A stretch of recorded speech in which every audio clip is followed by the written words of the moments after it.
Jean-Mathieu Taristas, La Réunion TV. Aujourd'hui, je suis en compagnie de Monsieur Nazim Badourali et de Monsieur Bruno Verne. Nous allons parler de la situation de Madagascar. Messieurs, tout d'abord, bonjour. Bonjour. Euh, Bonjour. Jean-Mathieu. bonjour Bruno. En fait, quelle vision as-tu Bruno de Madagascar actuellement, vu la situation politique? Ma vision, en fait, c'est que Madagascar est un pays riche, à pas mal de niveaux. Déjà au niveau de sa population. Pour être honnête, moi j'ai 50 ans, les Malgaches, j'en ai connu quelques-uns qui m'ont souvent impressionné par la qualité de leur travail. Bon, malheureusement, je les ai connus pas à Madagascar, j'aurais bien aimé connaître Mada bien plus tôt.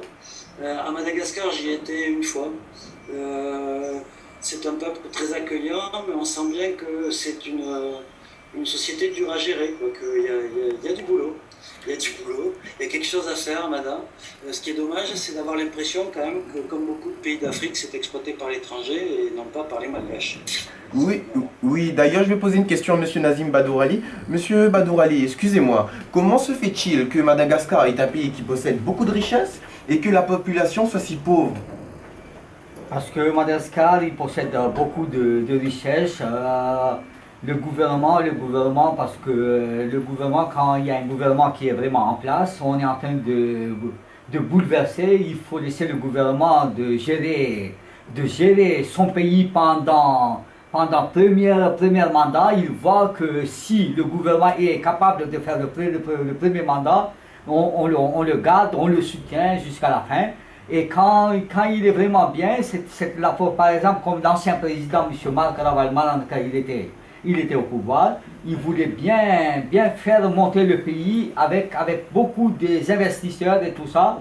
Et par contre, son maire qui était M. André Radjoel, il a fait une manifestation, il a bouleversé l'État malgache. Là, l'État, il était vraiment en pleine crise.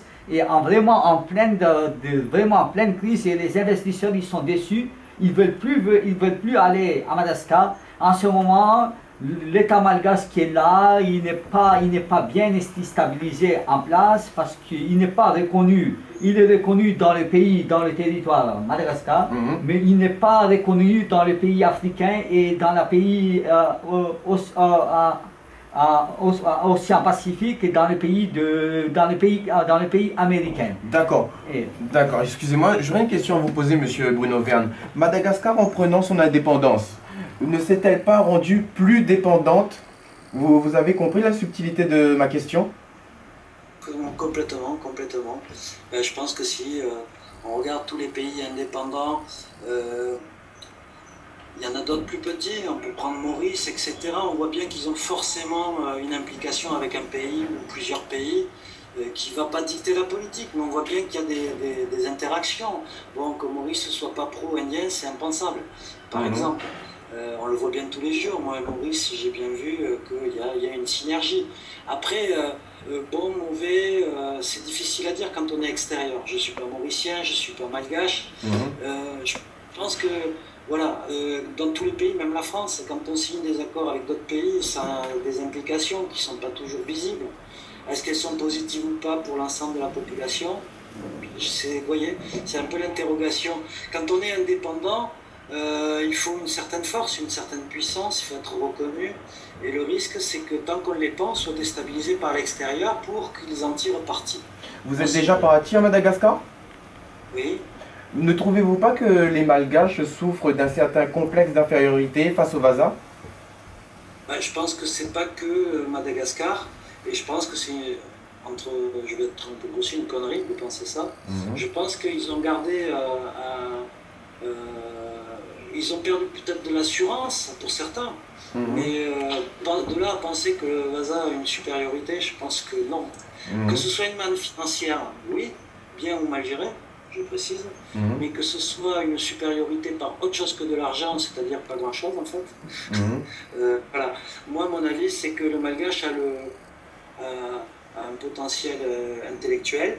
Maintenant, après, ce qu'il faut, c'est qu'il y ait une unité et que se créent différentes entreprises qui redorent Madagascar de l'intérieur, parce qu'on connaît les Malgaches plus de l'extérieur pour nous, hein, je parle pour nous étrangers, que de l'intérieur.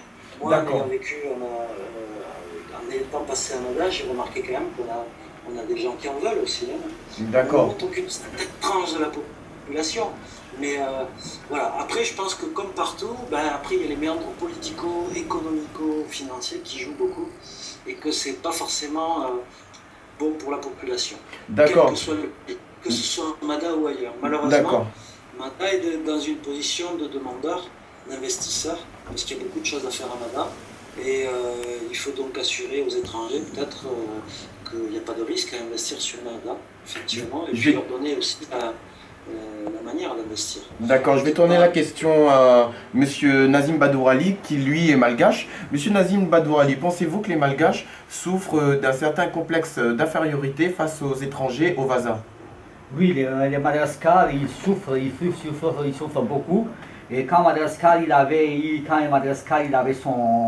avant Madagascar, il n'avait pas son indépendance, c'est le gouvernement français qui le dirigeait. Ils étaient vraiment bien et c'est un pays vraiment riche. Et là, je me trouve un peu à l'aise. Je me trouve un peu à l'aise. Pourquoi Madagascar il a demandé son indépendance aujourd'hui? Non, mais au fait, pensez-vous que psychologiquement le malgache souffre d'un complexe d'infériorité face aux étrangers? Face aux étrangers, par exemple. Au fait, Monsieur Bruno Verne, comme il avait dit, Monsieur Bruno Verne, en gros, Monsieur Bruno Verne avait dit que le malgache souffre d'un certain complexe d'infériorité face aux Vasas. C'est-à-dire, ils se sentent plus faibles, quoi. Plus faibles que les étrangers. Ah, pour moi, si je vois les infériorités, tous, ils sont pareils. Et je ne vois pas, quelle est la différence. Parce que le Madagascar, il est vraiment bien, parce que moi, je suis un grand politicien. Et Madagascar, il veut avoir des étrangers. Et dommage, dans Madagascar, il n'y a pas de la justice, il n'y a pas de sécurité. Beaucoup de corruption. Beaucoup de corruption. Excusez-moi, messieurs, ça va être la fin de notre première émission. En tout cas, je vous remercie pour tout. C'est Jean-Mathieu Taristas, La Réunion TV.